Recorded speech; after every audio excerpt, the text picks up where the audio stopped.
and I'm going to call this debate to order. So here we go. And the resolution is resolved. Free speech in America is under attack and should be defended. So I'm looking for a speech in the affirmative, and we will start with Mr. Andrew Sullivan. Andrew, you have 4 minutes. Madam Chair, thank you. Thank you so much. It's really lovely to be here, see all these beautiful faces. And I'm grateful for the actual chance to actually have a conversation about this, because that's partly what this debate is about. This kind of debate is not taking place in many places, certainly not going to take place on most American campuses today. I was canceled just the other day for a similar situation. My name is Andrew Sullivan. I'm a double cancelee. I was canceled by the right in the early 2000s, canceled by the left recently. So I'm a refugee from both camps.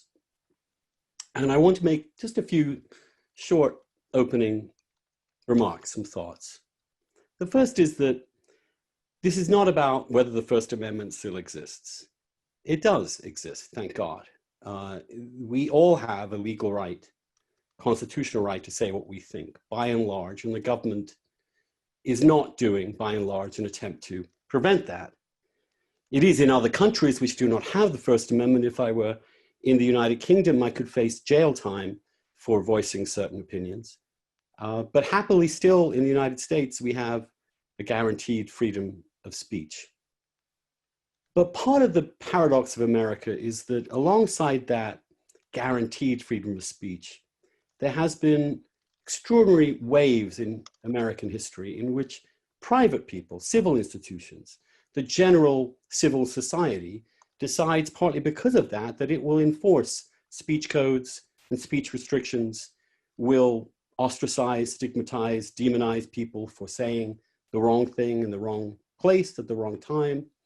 This starts from the very beginning when the Puritans arrive. It goes from Salem all the way through to the Hollywood blacklist, to McCarthyism, to any number of moral and political panics in which people have not been put in jail for speaking their mind, but have been ostracized, stigmatized, demonized, fired, and generally cast out of society or hurt in some economic or social way for saying their opinions.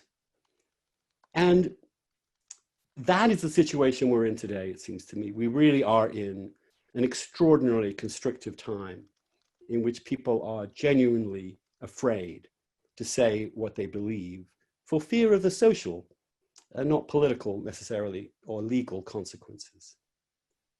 I support the freedom of speech for two really basic reasons. The first is that it's the only way we can ever come to know anything like the truth about the world. None of us has complete knowledge of everything. Anybody or any single brain or even a concatenation of the brainiest brains is not going to get everything right. We have to understand objective reality if we are going to live our lives. And the only way we can understand that, given that we're all fallible, is presenting ideas, countering them, countering those ideas, having a constant attempt to challenge our current orthodoxies, our current idea of the way the world is settled. And by allowing that dissent to happen and not stigmatizing it, you have to preserve it. The second reason is that I'm a member of a minority. I've always been a member of a minority. I was a Catholic boy in a Protestant country in England where I grew up. I was an immigrant where I came to America, an Englishman in America. I was a gay man in a Catholic church. I've been a conservative in liberal institutions. I almost seem to have a penchant in a way for finding places where I'm a minority. And because of that, I really value the right to speak, because very often it's the only right the minorities really have for many, many decades and centuries. The First Amendment right to speak was the only right gay people actually ever had. And that's how we organized, how we made ourselves known, how we made our arguments, how we kept our spirit alive. And to see what I see today which is what's now called the LGBTQIA plus whatever movement, in the vanguard of suppression of freedom of speech and of religion, is incredibly distressing. I'm going to stop you there. You can finish your sentence if you like. But So what? I said I'm going to stop you there because that's your Okay, time. can I just make one small point? I just Yes, watched you do it quickly. dozens of books being burned on video by progressives, Harry Potter books, and a hashtag saying RIP J.K. Rowling, because she expressed an opinion. That is where progressives have taken this argument, and it's incredibly upsetting to me. All right. Are there questions from the speaker? First, we'll take one from panelists. If you have a question, just go ahead and raise your hand.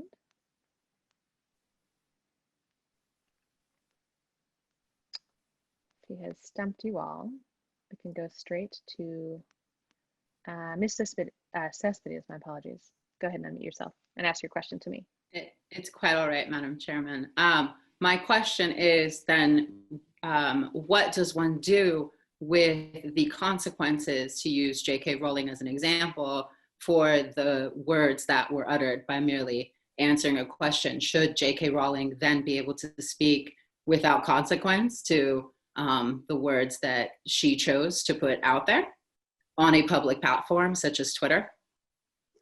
Right. She can be criticized, engaged.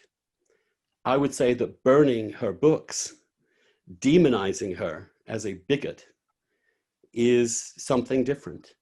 And what often happens is, rather than countering the argument, the idea is to delegitimize the person who's saying it by fastening upon aspects of their identity.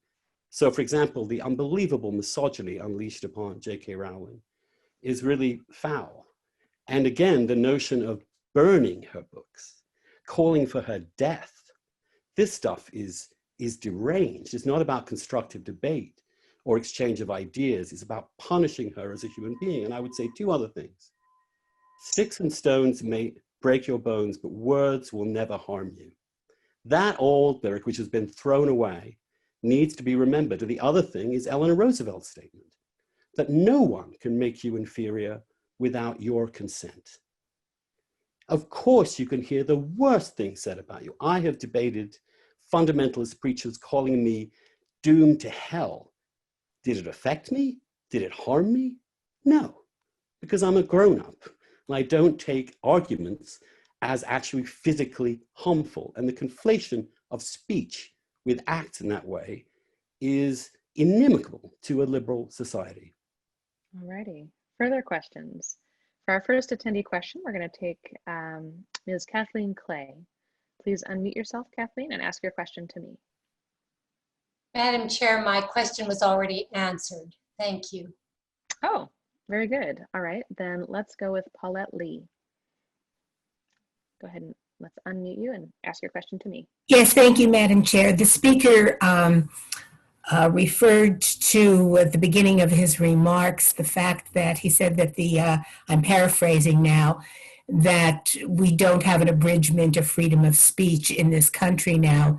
But I would like to know what the speaker feels the efforts by the Trump administration to stop critics of Trump from speaking out, what he would call that. Thank you. Well, I'm unaware of any legal action that the Trump administration has taken to prevent anybody speaking their mind. So they've criticized them. I don't like the way they're dealing with some of these issues at all, but I don't see any violation of the First Amendment in government actually imprisoning, persecuting, or prosecuting people for expressing their opinions. All righty. And with that, the speaker is thanked. Jazz hands for Mr. Sullivan.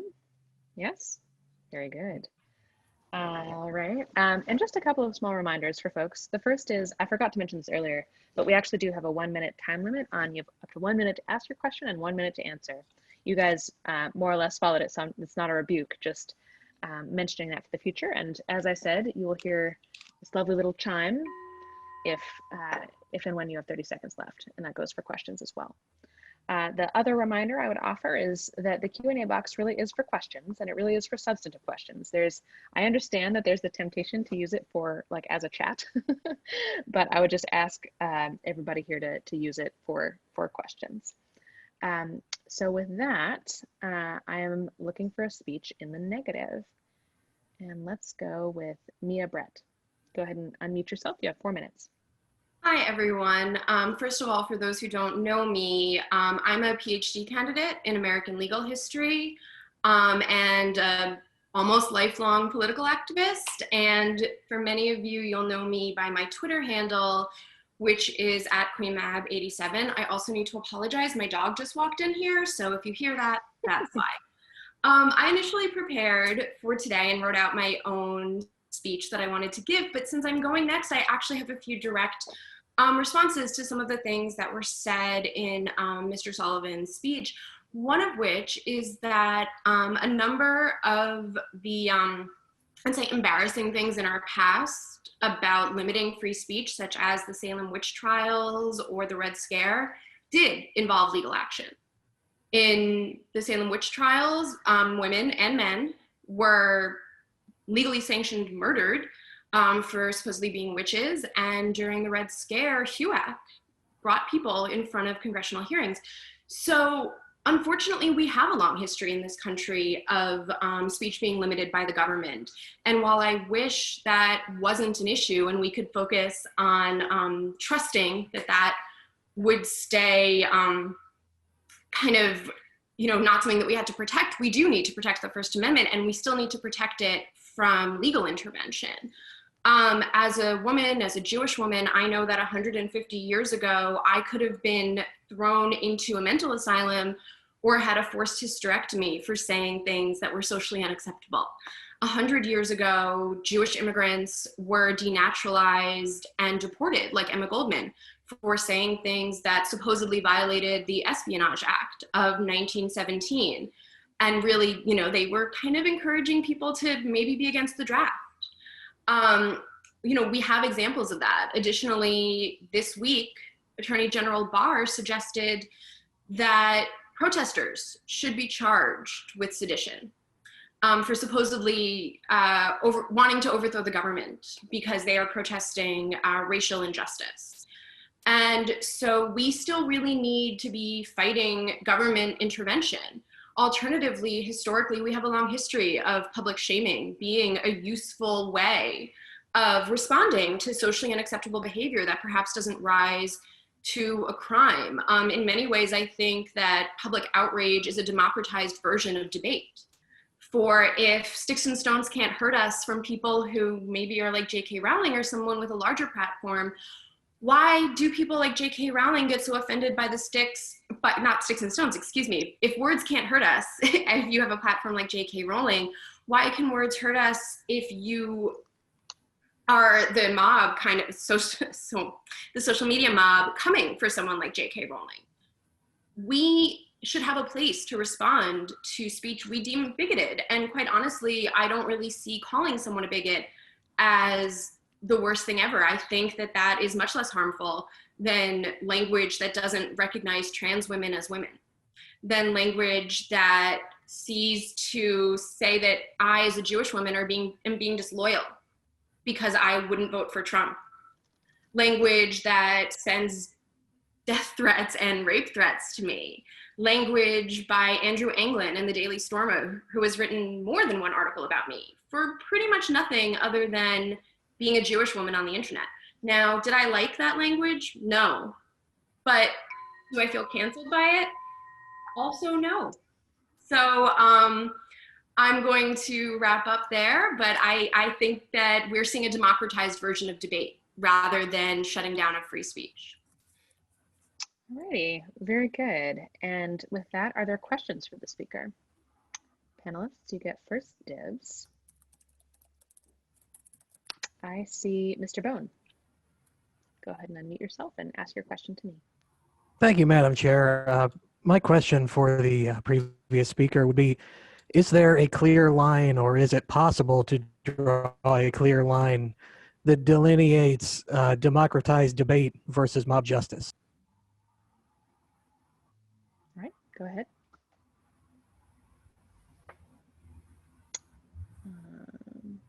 Mia, that's over to you. Perhaps you are frozen. Hi, everyone. Sorry, I froze for a minute. I Good think job. a question, but I'm back. Well done. Did you hear the question? I'm sorry, I didn't. Would you mind? Okay, Mr. Bone. Yes, Madam Speaker, I would like the previous speaker to give her opinion on whether it is possible to draw a line or a delineation between the democratized form of debate and mob justice. I think we can easily form a line with that. We have a long history of mob justice in this country. It's called vigilantism and lynching, and it results in people both out west and in the South as a form of racial hate crimes. It results in killing people.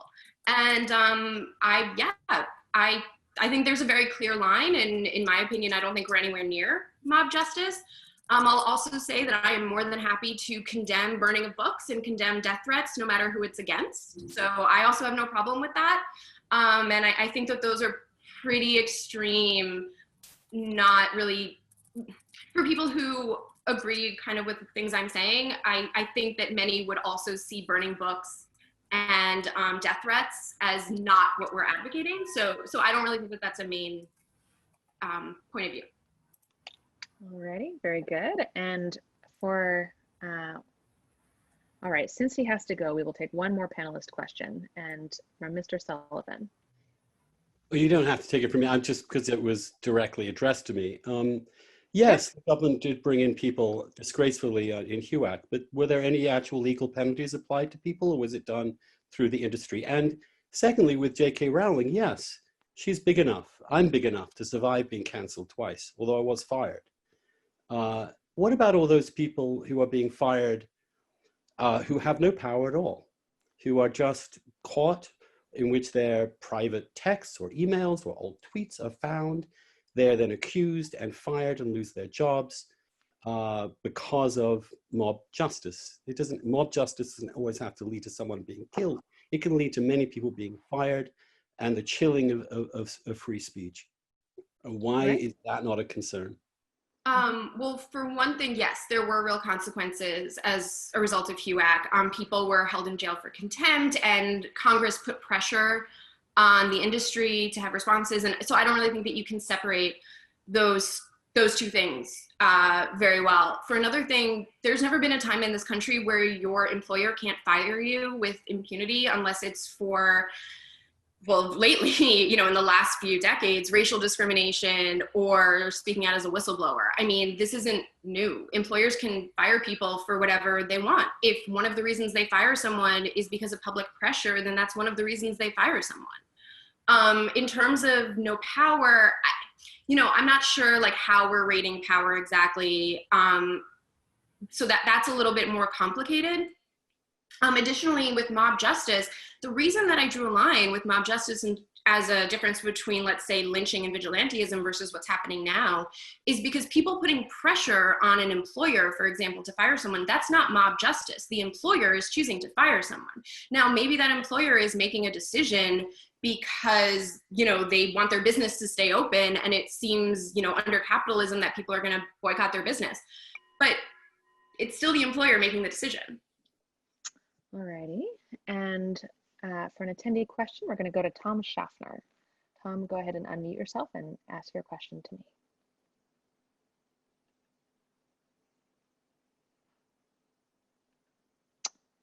Mr. Schaffner. Hello, can you hear me? There we go. Yes. Yes. Sorry, so this may have been touched on previously, but Madam, the previous speaker seemed to be, it was a little unclear to me if she was defending criticism or actual crowd advocated firings. And it seems to me that part of Mr. Sullivan's point was to say that criticism in any form is completely acceptable, but that consequences beyond that are and should be concerning. And the previous speaker seems to be defending that as a technique. So to my mind, cancel culture is concerning because of things like firing or doxings or instances where someone could have personal career or serious personal consequences for a view. Isn't that a problem?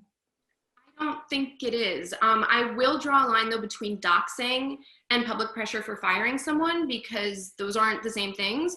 And doxing is harassment, and they're just slightly separate issues. In terms of public pressure to fire someone, if I'm a college professor, if I stand in front of my class and I say something racist, if I say horrible things, I have a public platform on Twitter, and people use that and they put pressure on my school to not hire me again, I think that's appropriate. I think that we're talking about public accountability for our positions. Why do we want to defend people who say harmful, bigoted things, who harass people and say that losing their job is too extreme a result from that? Alrighty. And with that, our speaker is thanked. Jazz hands for Miss Brett. Very good. Yes. Alrighty. So with that, I'm looking for a speech in the affirmative. And we will go to Mr. Lindsey. Mr. Lindsey, go ahead and unmute yourself. You have 4 minutes. Hopefully I unmuted myself correctly. Can everybody hear me? You did. Okay, Great job. so I think I got introduced on here as like being Twitter famous or something. So that's what I am. I will go with it. I got retweeted by the president one time. So I didn't prepare anything in specific to deliver like an address for this moment, but I want to talk about free speech in terms of what it entails. And I I certainly agree with Mr. Sullivan that legally in the United States that we are still protected by our First Amendment. And so we're talking about something different. We're talking about a culture around speech and its ability to socially enforce. I think most people seem to be agreed upon that at the moment. Free speech seems to include 4 components, however. One is the freedom to say as you will. One is the freedom not to be compelled to say what you won't. One is the freedom to hear what you want, what you wish, and one is the freedom not to be forced to hear what you don't want to hear.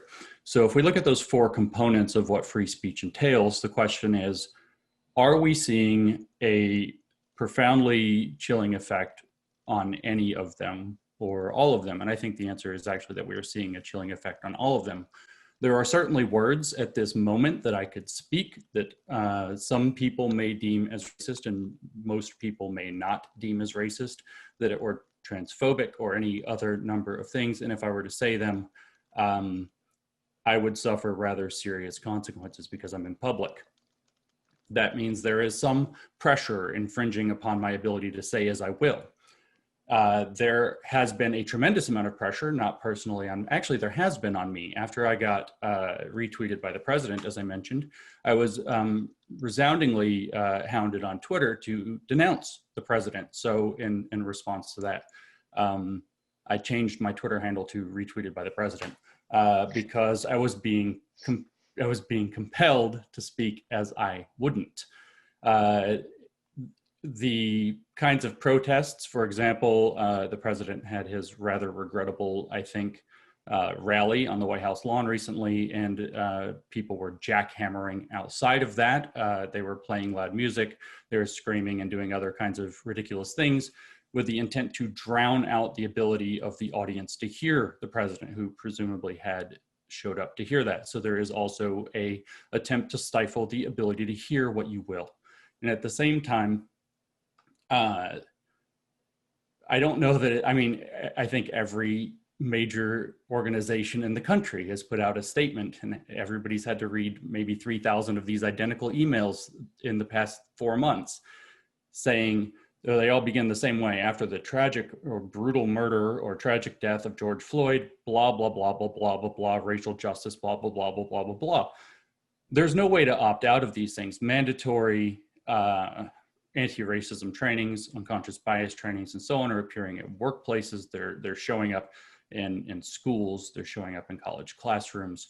And so you are actually also being compelled to hear what you would rather not, because if you don't, you may suffer, as we're hearing the euphemism for this is accountability or consequences. These are the euphemisms for these things. But there's no space for one's private conscience or one's freedom to speak or to hear or to not speak or to not hear to be protected. And this is, I guess I should say, from the mob. Alrighty, thank you so much. And just so you all know, my little singing bowl is when you have 30 seconds left. So thank you for, this is the most obedient, nice panel we've had in a long time. I appreciate you all. I'm curious then if there are questions for the speaker, and panelists get first dibs. So go ahead and raise your hand if you have a question for Mr. Lindsey.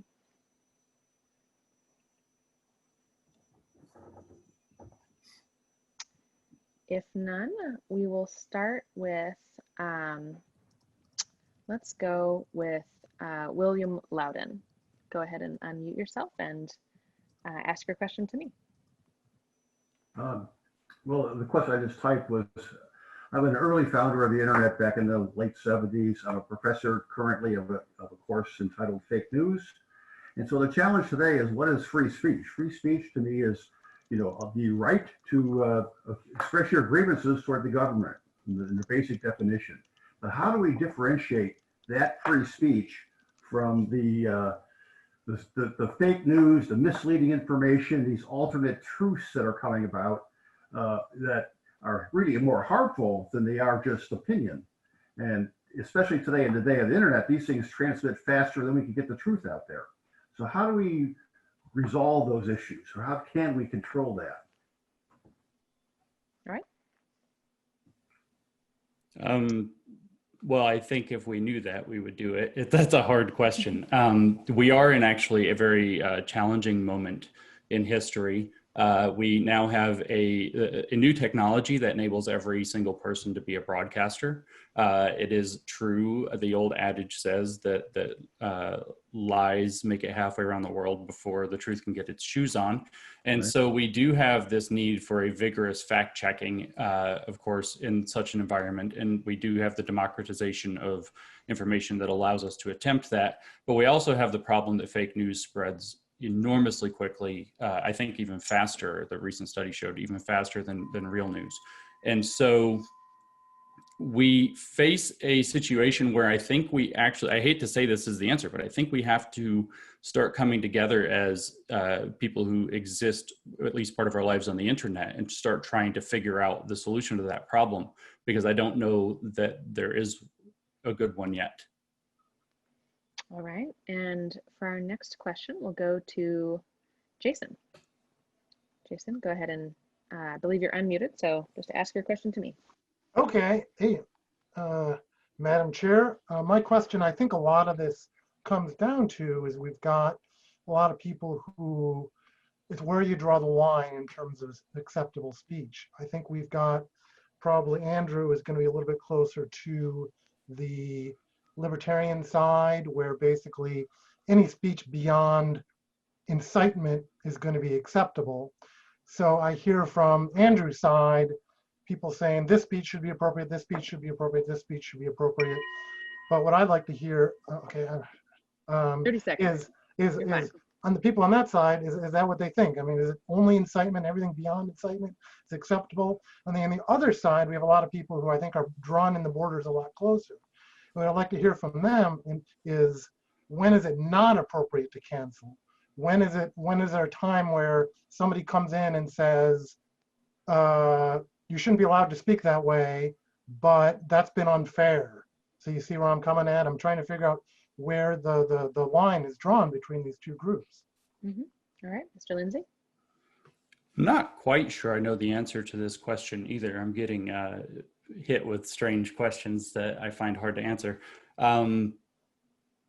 I actually tend pretty strongly toward anything short of incitement is okay, with the one other exception, which is slander, which I see the problem actually in the reverse, which seems to be that there's literally no accountability for certain amounts or kinds of slander. So I don't think that our system has been failing to account for these. I think it's more of a myth to say that our system is failing to account. So if you incite, if you use, as they call, fighting words, maybe there's something still about that. If you if you slander or libel somebody, then you can be held accountable. Not all speech is protected, but outside of that, all speech is protected, and it's up to the individuals involved in that speech to work it out between each other as best they can, or to bring a mediator in if they can't, if it matters that much. And the mediating force might be just going away from each other if there's not a mediator involved or it's not that important. So again, you're free to not listen to what you don't want to listen to, as long as it's not being compelled in any way. And so I don't know, I'm on Andrew's side in that case, if that's where he stands as well. All right, very good. And with that, Mr. Lindsey is thanked. Jazz hands for Mr. Lindsey, yes. We must see the jazz hands. Okay, there we go. Mr. Bone and Mr. Rauch, I was waiting for you. Okay, very good. So I'm now looking for a speech in the negative. And I think we'll go to Hawk Newsome. If you're ready, Hawk, you have 4 minutes.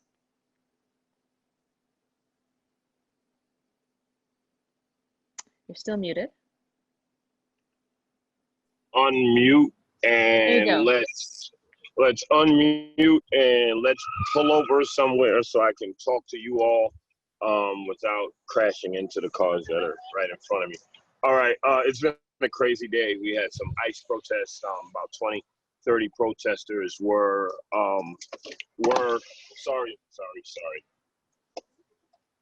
20, 30 protesters were arrested violently, right? I guess if we're talking about speech, and could you clarify for me what speech in a negative would be considered? Yeah, just so you've been hearing the speakers in the affirmative, and just share what you think on the question of free speech in America. Those in the affirmative say it's under attack and should be defended. So what are your thoughts on that? Right now, we are in a place where we live in a country that thrives off of lies, right? We live in a country that is filled with hypocrisy. You have one group screaming free speech and in the same breath screaming, cancel this person for saying what they said, and in the next breath, and it's vice versa, right? It's vice versa. You have people who are for free speech as long as the people are saying, as long as the folks are saying what they want to hear, right? So when we start talking about free speech, we start talking of freedom of assembly, then we have to address the way police have handled protesters, right? New statistic came out that said 93% of Black Lives Matter protests since George Floyd have been peaceful, 7% riotous, 77% with riots. However, you have a bunch of Americans who are running around cheering on police who walk into crowds and hit people with batons for exercising their constitutional rights, right? If we are seeking free speech, then we have to eliminate the hypocrisy, right? You can't talk about fighting words and say, hey, you know, Hawk Newsome said burn down the system and the president called me treasonous when we were out in Minnesota, Donald Trump was telling people it's MAGA night, right? This is a dog whistle. This is a call to action. These are, in essence, fighting words. You can't have people who pride themselves on the Constitution and freedom of speech being conservatives, right? You can't have folks who pride themselves on freedom of speech, but when they see people outside protesting for Black Lives Matter, they say, you know what, get them off the streets. They're dangerous. They're bringing about the demise of the country. So let me get this right. I say it again, and I feel like I'm going in circles, but if it's free speech, then it's free speech. I get to say what I want to say. Some crazy Proud Boy gets to say whatever he wants to say. As long as we're not inciting riots, we are within the law, okay? As long as we're not calling people to go out and hurt people, we are within the law. Now, I view free speech as this. You can say what you want, but be prepared to deal with the ramifications and the repercussions societal wise, right? So if you look at society and you say, you know what, this person said that, and they lose sponsorships, or people want to protest them at their homes, then you use your right to free speech. Now people are using their right to assemble and speak out against you. You can't have it both ways, right? You can't have it both ways. So if you have somebody who's going to a college campus and the students don't want that person here, just like that person has the right, is that 30 seconds? 30 seconds. Okay, just like that person has the right to come there and essentially spew hate, the students have the right to assemble to stop that person from coming and spewing hate, to apply pressure to the system so that that person can't show up there. So one, get rid of the hypocrisy. Two, seek the truth. The truth is what's missing from this country. That's it.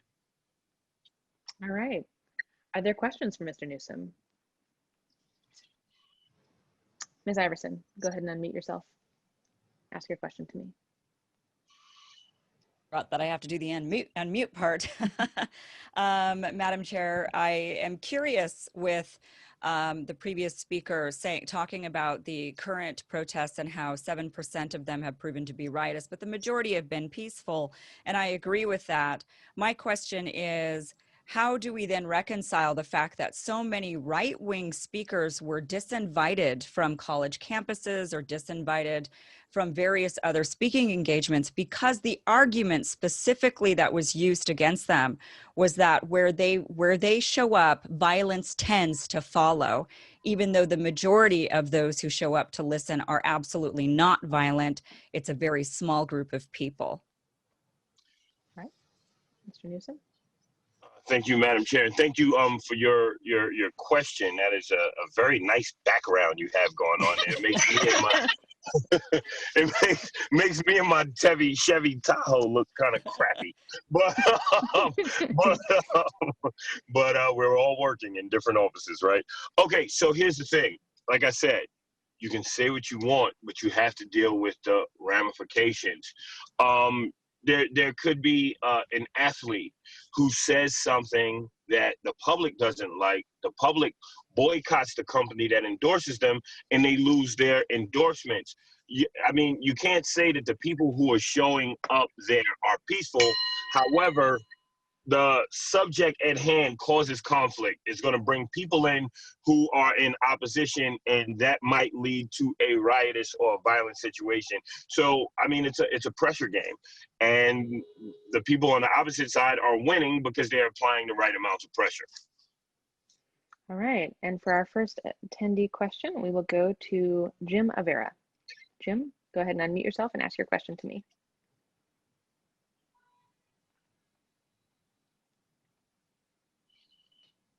All right, I see you, Jim, but I can't hear you yet.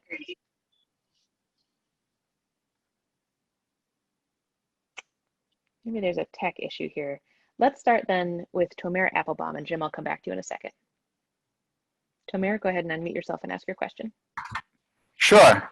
And by the way, I would challenge the previous speaker's claim, James Lindsey, that he is only Twitter famous. I think his Grievance Affairs Studies is very famous, and both your new writings on that website. Thank you very much, sir.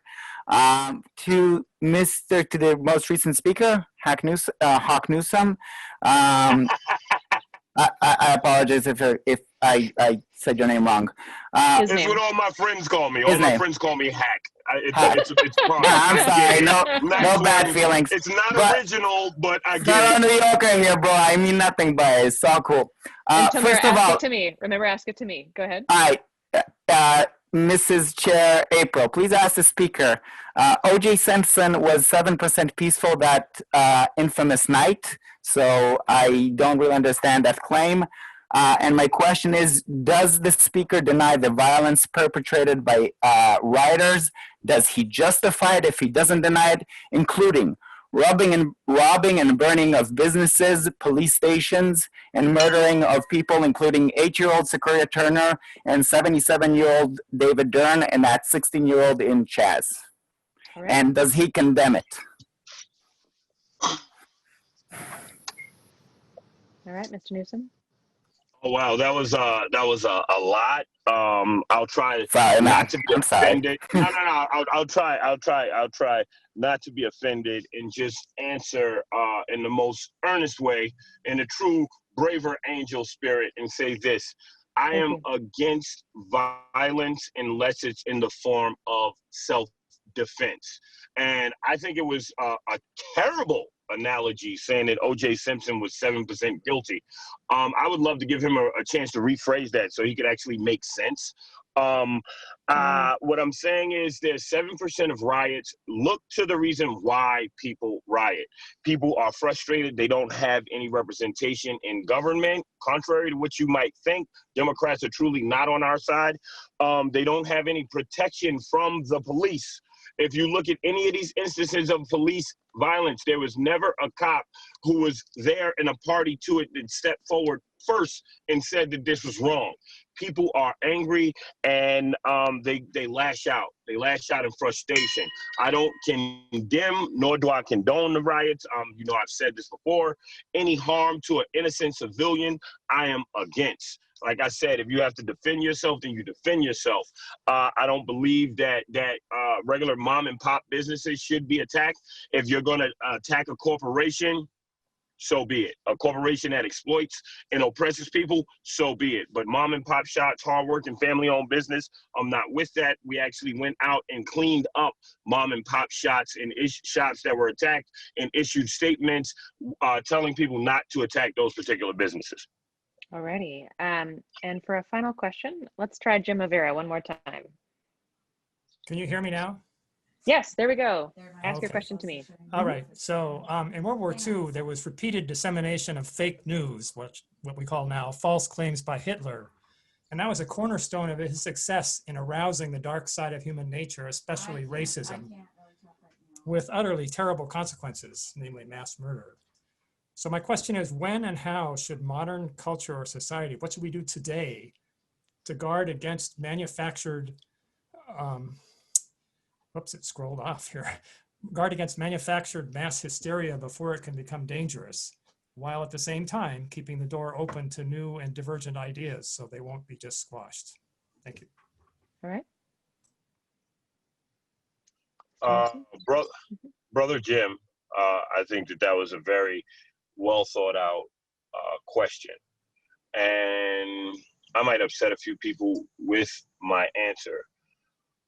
Right now, the people in the middle have to find a way to come together. I don't know what it looks like. I'm not talking about the extreme right or a member or the extreme left, which I'm considered to be a member of. Regular people have to come together and call out the BS and let the government know that they won't stand for it. Really quickly, Jim, it was made apparent that Donald Trump faked the stats in his response to the COVID crisis, right? At the same time, you have Democrats who are signing Black Lives Matter on the streets, but won't give us any true legislative reform. So the government is bamboozling both sides. So it's going to have to be the people to come together to push forward toward a better government. Alrighty. And with that, Mr. Newsome is thanked. I think we can all agree with that. Absolutely. And I just want to commend Mr. Newsome on the braver angel spirit there. I appreciate that. And it's a good thing for all of us to follow. So I'm now looking for a speech in the affirmative, and I think we will go to Ms. Iversen. Kim, go ahead and unmute yourself. You have 4 minutes.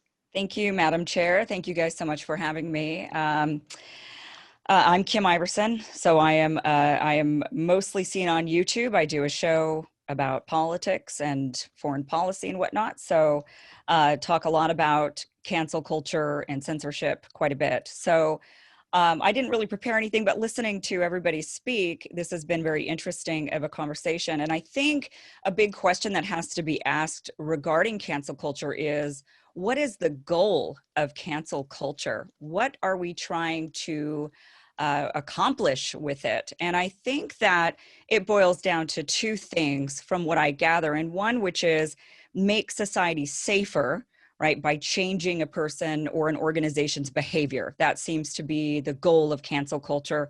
Or another goal seems to be to try and attempt to change a person's thoughts and opinions.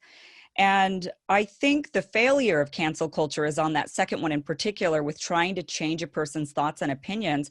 No one is going to change their thoughts and opinions simply by being bullied or by being pressured or by losing their job. We're not going to see people suddenly change their minds in that way. I like to say there was a great book written by a scholar, Loretta Ross, I believe is her name. She called it rather than call out culture, she says we should call in, which is rather than trying to bully or use hate to combat hate, we should instead use love to combat that bigotry or to combat people who might not have, a good viewpoint. So instead of going after them and calling them out or trying to cancel them, instead trying to sit down with them, having conversations and trying to get them to change their minds, using love as the impetus of this. And I think what it really comes down to now, I think that there is a benefit to the idea that you could use certain behaviors in order to make society safer by changing a person's behavior or an organization's behavior. I think there's something to that. And I don't think any society in existence has gone without some form of this. I think every society in the world uses some form of cancel culture. Ideally, a more liberal society would use less of it. And so I think that the question that we have to ask ourselves is, what do we consider dangerous? Because that seems to be the fundamental driver of cancel culture, is a person saying, well, I am making my society safer because your opinion is dangerous and therefore I need to somehow get rid of you. I need to put you in jail in some way, whether that be driving you out of my community, getting you fired from your job, or somehow getting everybody to shame you. I think that, we've reached this point where we've said, now your opinion is dangerous rather than just your behavior. And I think we need to distinguish between what is truly dangerous thought and what isn't dangerous thought. A personal example, my dad told me about this story. I'm from Boise, Idaho, grew up, and it's pretty predominantly white. And it was more so, although I'm half Asian, but when my dad was growing up, it was really more white. And he was saying that the first time a Black family moved into his neighborhood, somebody had actually gone to their front lawn and burned a cross in their front lawn. And what resulted, and this was in the 60s, and what resulted from that was the community of Boise did not tolerate that type of behavior, viewed it as dangerous, and ran that person out of town who did that to that family. And so, I think in an example like that, we do need to be able to run people out of town. We do need to be able to put people in sort of a jail in a way when something is not illegal. But at the same time, when it's a thought or an idea like J.K. Rowling, for example, an idea that should be discussed, we have to decide what is dangerous. Is it more dangerous to cancel and not have the discussion? Or is her opinion so dangerous we must completely shut it down? Thank you, Madam Chair. Yes, very interesting. Are there questions for the lady? First, we'll look at panelists.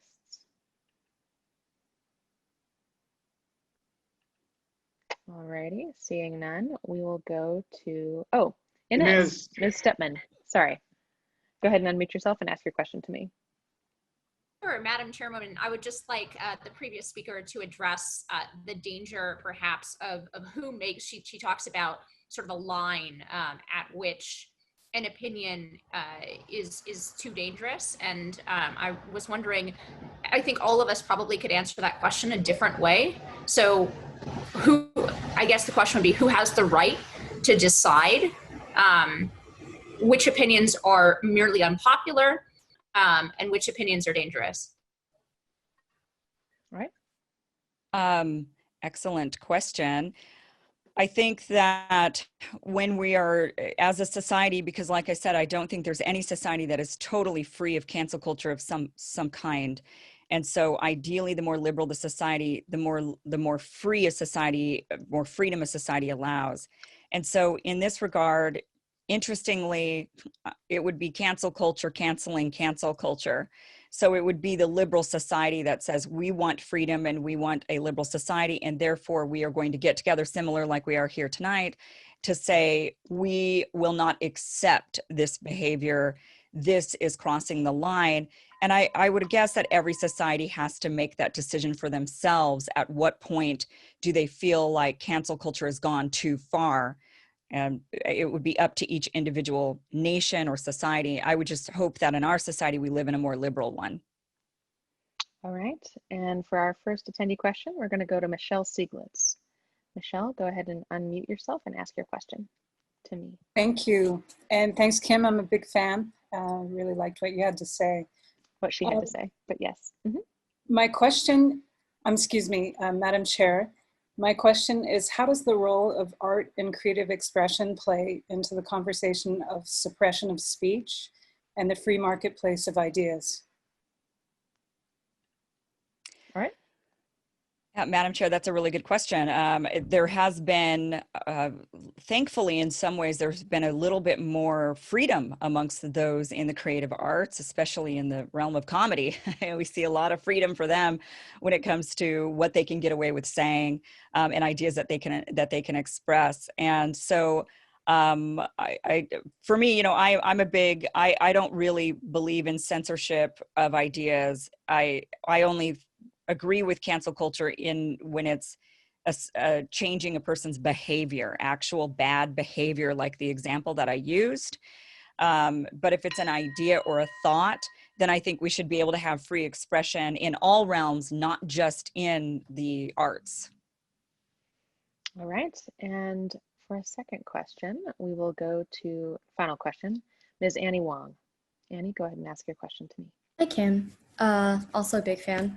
Just wanted to ask about your thoughts of the dangerous actions of the cancel culture versus the individual. So in a society where news spreads so quickly, especially fake news, if these spur dangerous actions, we're comparing the dangerous action of the individual that's receiving dangerous thoughts versus, quote, the danger of the potential of the mob of cancel culture to push onto a certain person to do something. And I just wanted to ask, like, which one's more dangerous, I guess, if that's the case, in trying to protect either the individual or the mob. So I guess I'm trying to understand the question, Madam Chair, but what I'm hearing is what is worse, the spread of fake news and the pushing of fake news into people's minds, or versus? Yeah, sorry, let me just clarify, Madam Chair. It's the potential dangerous actions of the individual that's receiving the fake news, or the potential dangerous actions of cancel culture imposing on the individual. Got it.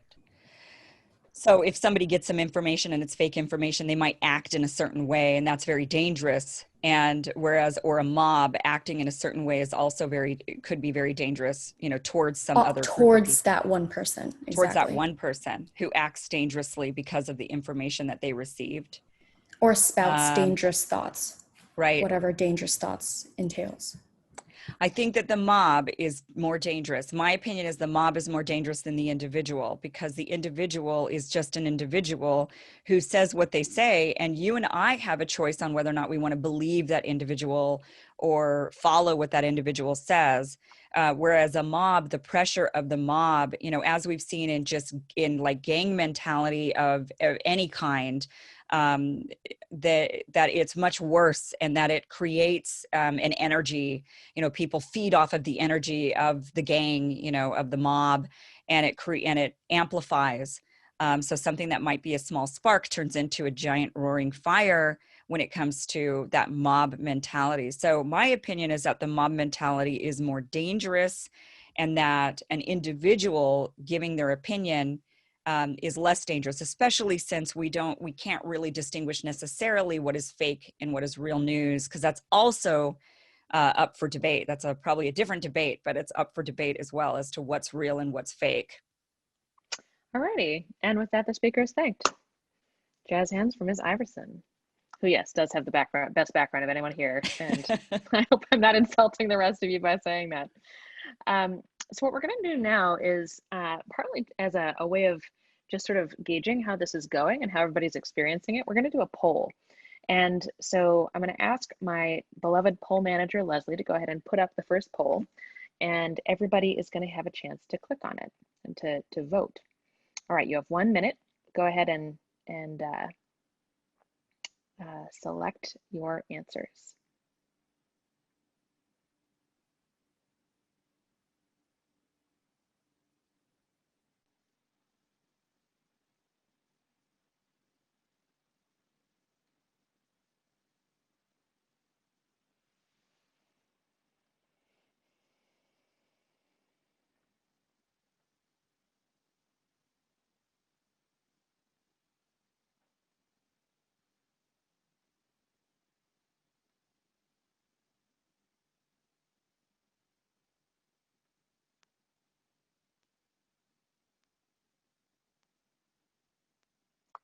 Ten seconds left. Vote now or forever hold your peace.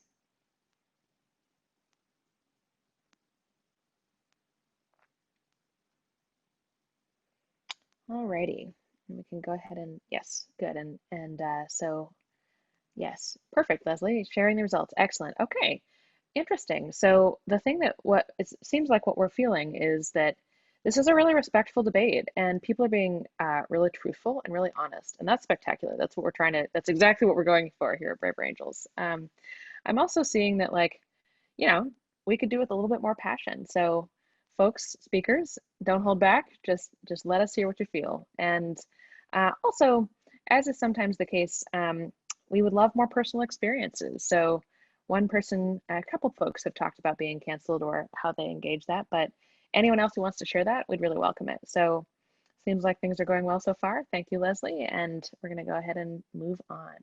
Panelists still need to close the window yourself. Okay, so I'm now looking for a speech in the negative, and we're gonna go to Kian Hudson. Kian, you have 4 minutes. Go ahead and get started. Thank you, Madam Speaker. It's a delight to be here. And I apologize if I disappoint you with not quite as much passion as you were hoping for. I hope you'll indulge a lawyerly attention to the details of the resolution. So the resolution, of course, has two parts. The second part is that free speech should be defended. Hard to disagree with that, I think.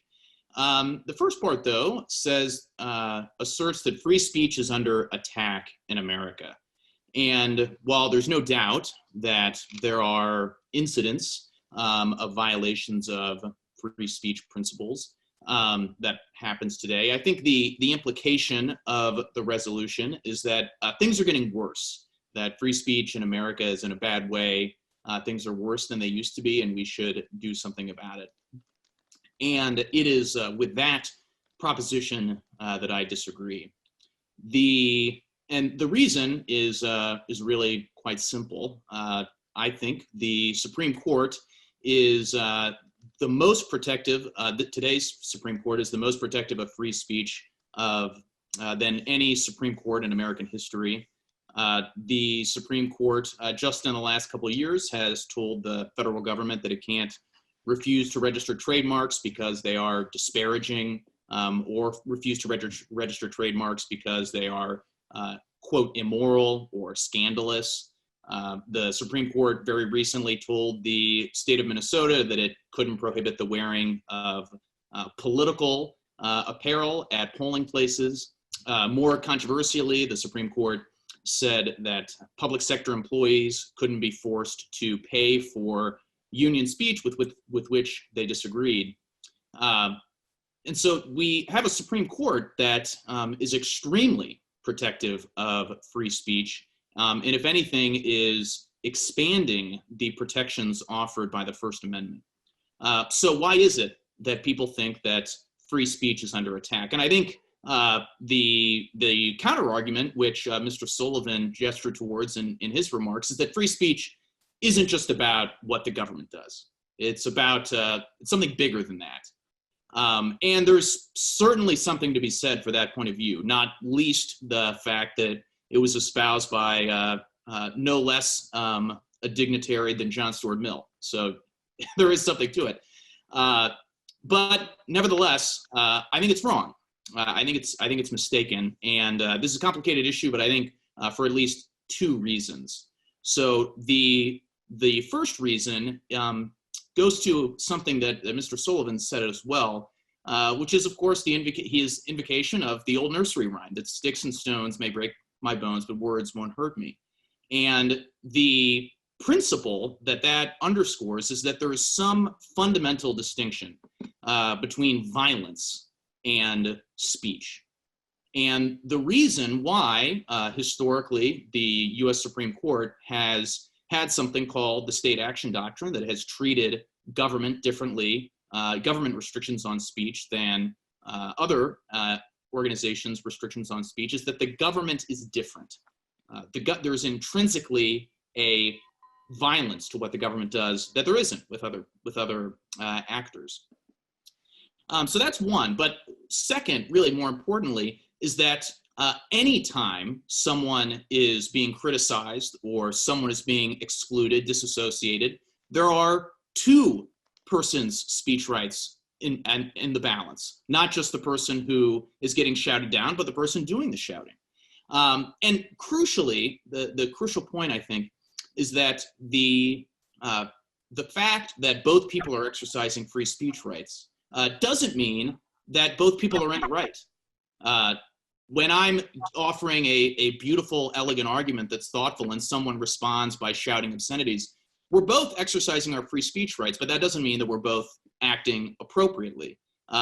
The resolution to that, though, is to realize that free speech is not the only discursive norm.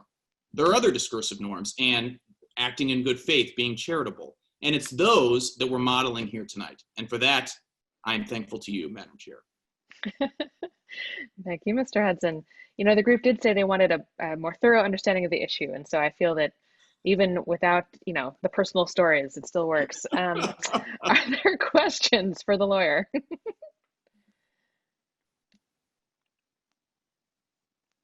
All right, we will go to our first attendee question from Tracy Hollister. Tracy, go ahead and unmute yourself and ask me your question. Okay, Madam Chair, thank you.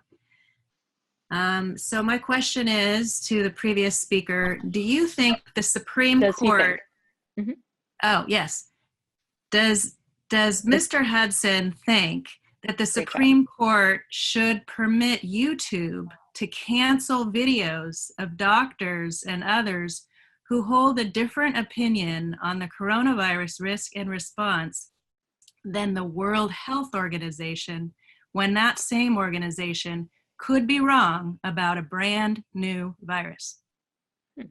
All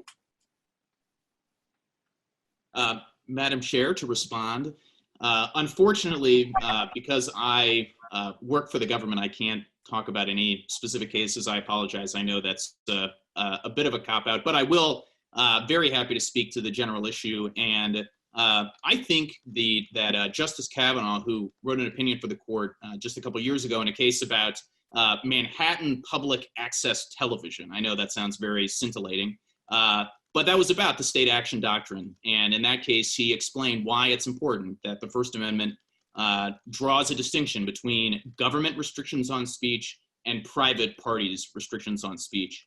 And to quote him, he says, by enforcing that constitutional boundary between the governmental and the private, the state action doctrine protects a robust sphere of individual liberty. And I think he's exactly right, because one person's restriction on speech is another person's exercise of speech. And the Supreme Court has appropriately recognized that. All right. And for our final question, we will go to Janet O'Donovan. Thank you, Madam Chair. My question for Mr. Hudson has to do with more the horizontal suppression of free speech among citizens rather than from the government to citizens. And I would like to know if he could comment on what seems to me as the growing and excessive display and use of guns to discourage free speech, sometimes very directly and sometimes more subtly. There are actually more guns owned in the U.S., I read recently, than there are actual people living here. Thank you. Thank you, Madam Chair. I think on these sorts of issues, it's even though the Supreme Court's doctrine doesn't apply to private actions, the categories the Supreme Court has developed are actually really helpful because the Supreme Court has taken pains to distinguish all the different kinds of speech: associational speech, expressive actions, specific words, from non-speech conduct. And when people start responding to speech, not just with shouts or obscenities or mean words, but with threats, right? The Supreme Court has distinguished threats from other forms of speech. And I think that's appropriate. And so when speech is being suppressed, not by expression or association, but by threats, then it is time to take actions to remedy that. All righty. And with that, Mr. Hudson is thanked. Jazz hands. I think that was more Supreme Court cases than I've studied in a long time. We're now going to shift to 3-minute speeches. And I'm looking for a speech in the affirmative. And let's go to Ms. Stepman. Yes. Go ahead and unmute yourself. You have 3 minutes. So I think a lot of what I wanted to say has been covered both in the affirmative and negative by a number of speakers prior to me. But I think there are 3 really salient points here. One is the private nature of the threat towards free speech versus the government. The very real chilling effect against those who are perhaps not as uncancelable as somebody like J.K. Rowling or Mr. Sullivan. And that chilling is borne out by poll numbers, very clear ones. And the blurring, I think, that we've been focusing on the last few minutes, which is where's the line between speech and action, right? Between violence and words, opinion versus behavior. I mean, I think we've gone through that concept a number of times. But on the first point, I think it is a particular characteristic of the threat towards speech today that it is largely private. And perhaps that's very American, right? Because we do have a robust free market tradition, that our threat would come from the private context. But I actually don't think, I disagree perhaps with Mr. Hudson, that just the mere form of the First Amendment is enough to protect speech. We won't have that form for very long if it is not buttressed by a robust culture of free speech and disagreement. So while the First Amendment has spawned many successful lawsuits, for example, against public universities for free speech zones and bias response teams, which we haven't really discussed here, I think those kinds of threats from the government are largely handled by the First Amendment and handled well. But the Constitution and the framework of our system can do very little for the now legions of canceled folks who have lost their livelihoods and community ties, or for that matter, it can do very little to prevent American companies from accepting notions about speech that might be very foreign to this country. For example, we saw the incident with the NBA, which almost seems like 100 years ago now, but over taking down signs about free Hong Kong or other things that might piss off China. So we might see the importation of Chinese norms about speech through the free action of private individuals or companies here.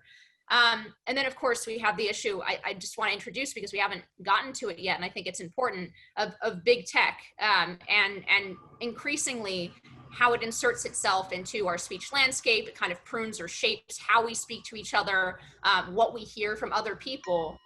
And I don't think there's any limiting principle to this kind of cancel culture such that that kind of censorship wouldn't develop in other industries. For example, media we've already seen, but also any kind of things that haven't happened yet, like banking. I mean, very quickly you can come up with a cancellation process that's entirely private, but is just as good and effective at producing and chilling speech as, we don't have to search for a wintry place along the Canadian border to build the gulag in order to effectively chill speech. And indeed, we see that in poll numbers. 62% of Americans now say they are afraid to share their political opinions. And that ranges from 77% of Republicans to 52% of Democrats. So this is not it's geared perhaps more towards the right side of the spectrum, but it is not limited to conservatives. This concern of fearing losing your job or losing any kind of social standing by expressing the quote unquote wrong opinion. I don't think that this kind of culture is compatible with self-government, especially as we all. I'm gonna cut you off there, but you can unmute yourself and finish your sentence if you want, and then we'll move to questions. Finish that final point. I don't think it's compatible with self-government because it is incumbent on us as we discuss as citizens, sometimes extremely heated issues with very, very different worldviews in an incredibly diverse country in virtually every way. If we don't have that norm around free speech, the only avenue left open to people who disagree on very important and heated topics is often violence. And indeed, the polls back that up as well. There's a higher and higher percentage of people who believe it's appropriate to respond to offensive speech with violence. And that line that we talk about is getting very, very blurred. And I think that's very dangerous. All righty. And so I'd like to know if there are questions for the lady. I see Ms. Brett. Go ahead and unmute yourself and ask me your question.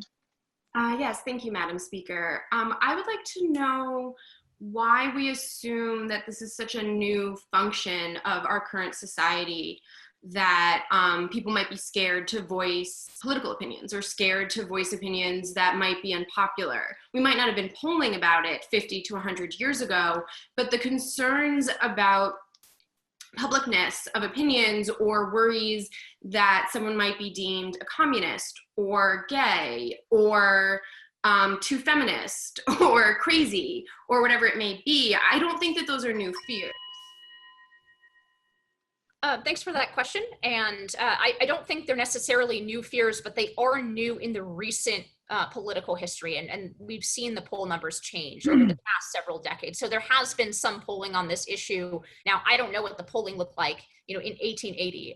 We weren't asking these questions, but there has been a shift, an undeniable shift in recent decades. And we also see that in generational polling. So we see that fewer and fewer people under the age of 40, I'm a millennial, coming after us are the folks of Gen Z. We're seeing those norms, those small L liberal norms, such as the respect for free speech, erode over generations. So we see that in generational polling as well, that there is a real shift going on in your understanding of free speech. All right, we will now go to Erica Munson. Go ahead and ask your question to me. Okay, is my mic on? It is. Great. Okay, this is from Ms. Stepman. So what do you think are the... What does she think? Sorry. What does Ms. Stepman think are the mechanisms that give our communities and our workplaces the best chance of kind of fostering this culture of continuing conversation and tolerance between political, cultural, and philosophical adversaries? And we all know that Braver Angels is one mechanism, but are there other things you've seen out there that you think are successful at this? Look, I think this is a great question and one that I can't answer because I admittedly I'm quite pessimistic about where we are as a culture. I do think that one of the answers has to be for more people, especially those who do have the kind of platform or the kind of financial independence to speak, have to speak, because I do think that there's a bravery effect. I think that there are a lot of people, as I mentioned in those polls, who do not feel comfortable expressing their political opinions, but then when they see somebody else express that political opinion or something similar to it, it gives them sometimes the bravery to go ahead and express that opinion themselves. So that has to be part of the solution, but I'm not sure it's enough. All righty, and with that, the speaker is thanked. Jazz hands from Ms. Stepman. And I'm noticing that we're running a little bit behind on time, and so I'm going to take two questions now in between speeches. So I'd now like to look for a speech in the negative from Ms. Cespedes. Hello, can y'all hear me all right? Okay, yes. Just want to double check. Hi, I'm Isabel Cespedes, otherwise known as Isa. I'm the creative director for Sister Circle Black Women in Tech, and I am hailing from occupied Ohlone territory, otherwise known as Oakland, California. I say those words very intentionally because words mean things. I am also a survivor of domestic violence, and when I hear individuals say that sticks and stones may hurt my bones, but words do not hurt me, that's actually untrue. Words can have a very lasting effect, and there's actually lots of information that shows that the neurological effects of verbal abuse are actually long-lasting and quite permanent. So I think that what we're really having here is a larger discussion about accountability and individuals attempting to escape their accountability for the things that they put out there. I think when we're having a discussion around free speech, we also need to discuss about how the argument of attacks on free speech has often been used by individuals dating back to actually white Southerners during the civil rights movement as an excuse to continue white supremacist values and to defend their right to come out and speak vitriol and hatred against people of color and other marginalized individuals. In fact, I would argue that free speech for Black people, free speech for queer individuals such as myself, free speech for trans individuals has actually not been something that individuals have felt the comfortability to speak until very recent history. We are actually seeing a time where, as a result of Twitter, as a result of global media, individuals having discussions about speech and discussions about being able to align with certain political parties that would often put people in jail in the past. We had a presidential candidate who openly called himself a socialist. I am a first-generation immigrant from people from Cuba, where if you aligned yourself as a socialist, and when I was younger, that would deem you, irreprehensible. So I think that we really need to start breaking down what we're really discussing here. And I find it very interesting that oftentimes when people want to discuss these attacks on free speech, it's really because they want to be able to say whatever they want and not actually have anybody say anything about them. This concept of cancel culture is actually a much larger conversation about divestment. And I have the right, much like many other individuals, have the right to divest from conversations, divest from individuals, and divest from other organizations and corporations that we don't want to put our money behind or support in any way, shape, or form. And I think lastly, in closing, as someone who works within tech, I think we've confused tech with the press. And I think we've forgotten that tech is a bunch of private organizations. So when you sign those little community agreements to belong on those platforms, you're signing up for them to be able to censor you in whatever community standards that they deem. So if you get canceled from that, that's your bad for putting it out there in the first place. All righty. Are there and that was a questions little for bit the of speaker? passion. I noticed. It's great. Yeah. Thank you so much. The group appreciates it. Let's go with Mr. Lindsey. Thank you, Madam Chair. I have a question for the previous speaker, and it really applies across the other speakers in the negative on this proposition. And that question is, I hear a lot about accountability repeatedly coming up. We can talk about it in terms of ramifications. We've heard a lot of different words. And I have to wonder if the positive side of that position is actually whoever can create the largest group of people to yell at somebody who's trying to use their speech in that moment has the ability and the right to silence or chill the speech of other people. Is that the position of the negative, that whoever can amass the largest group of people to make noise or trouble for people who say unwanted things actually has the right to decide what the discursive norms, as our lawyer friend put it, of conversation will be for everybody else? Thank you. All right. I'm not exactly sure I entirely understand your question. I do believe that in this, we are removing people's individual choice. And I think you're giving too much power to the individual to galvanize a whole group of individuals. So I might align myself with one person, but oftentimes that person's opinions, particularly if there's someone who's calling for what one would call a cancel or a boycott or a divestment, that I may align myself with something that, say, LeBron James may choose to do in regards to the NBA, but he didn't convince me to have that opinion beforehand. He merely created a platform for me to then actually continue to voice my own opinions. All righty. And question from Mr. Newsome. Go ahead and unmute yourself and ask your question. Please drive safely. I'm trying. I'm really trying. Really quickly, thank you so much, Issa, for those statements. I just want you to explain, because you're so eloquent. Ask the question to me. Oh, I'm sorry, Madam Speaker.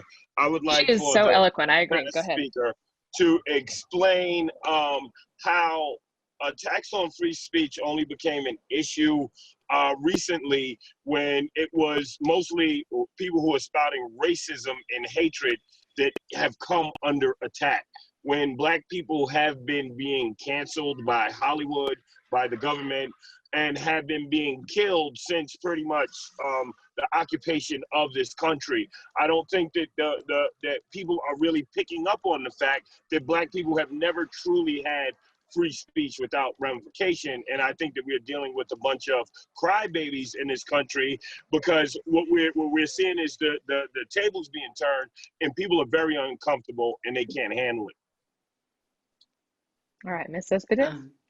I would agree with the portion around that we are dealing with individuals who are having difficulty with, I wouldn't use the word crybaby, but with difficulty with handling the what they said, or what they said in private. If you said it in private and someone found out about it, then maybe you should think about what your opinions are at all. Don't say things or put things out in the world that you're not willing to actually accept the consequences for. And myself included, I definitely have been canceled by former friends in my life. I have not lived the most beautiful, perfect life, but I also understand that that is part of being a human and moving forward.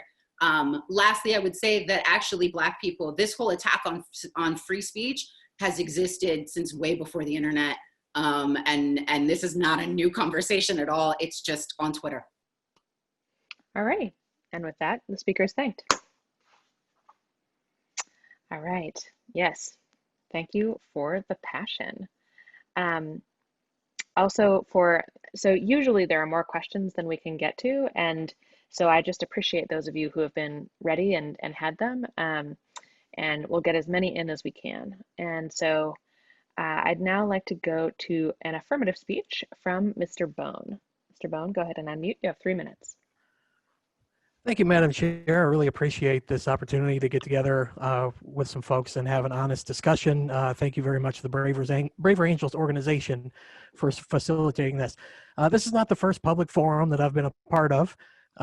Anybody who knows who I am obviously knows that that's the case. I was part of the public forum of the 2016 presidential town hall debate.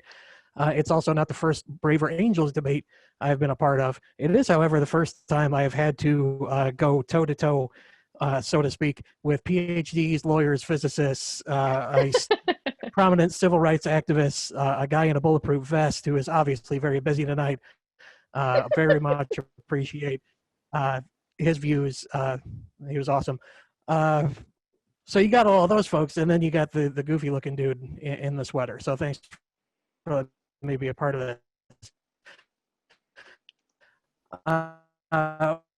What I wanted to touch on is that free speech is not just a constitutional right. You have two alternatives if there are people whose views you do not like, such as, and a great example is gay marriage was illegal until very recently, and more than half of the country, by far, did not want gay marriage to be legalized. Well, what happened to all those people who were anti-gay marriage? Did they die? No, they didn't die. They had conversations with their loved ones, or with people they respected, or with their neighbors or their friends, or they saw opinions voiced in the media or on television or on social media, and they thought, oh, maybe people should have the same rights that I have. Maybe I was wrong. Your alternative is to wait for all those people to die or move to a different country. So if you do not allow people to voice their opinions, then you don't know what their opinions are, and you can't have an open and honest dialogue with them. All those people who were anti-gay marriage did not change their minds because somebody yelled hateful bigot at them and shone flashlights in their house at 3 in the morning. They changed their minds through open and honest dialogue. Important things like we're trying to foster tonight. as far as cancel culture goes, I think it's important, as a person who was involved in a cancellation once, it's important to me that we don't judge people on their worst impulses or on the worst snapshot of their lives. I'm a little bit different than the other folks who have suffered cancellation who have spoke tonight. The things that I said were bad things that I should not have said, and I wish I hadn't. But then some people sent the bomb squad to my house.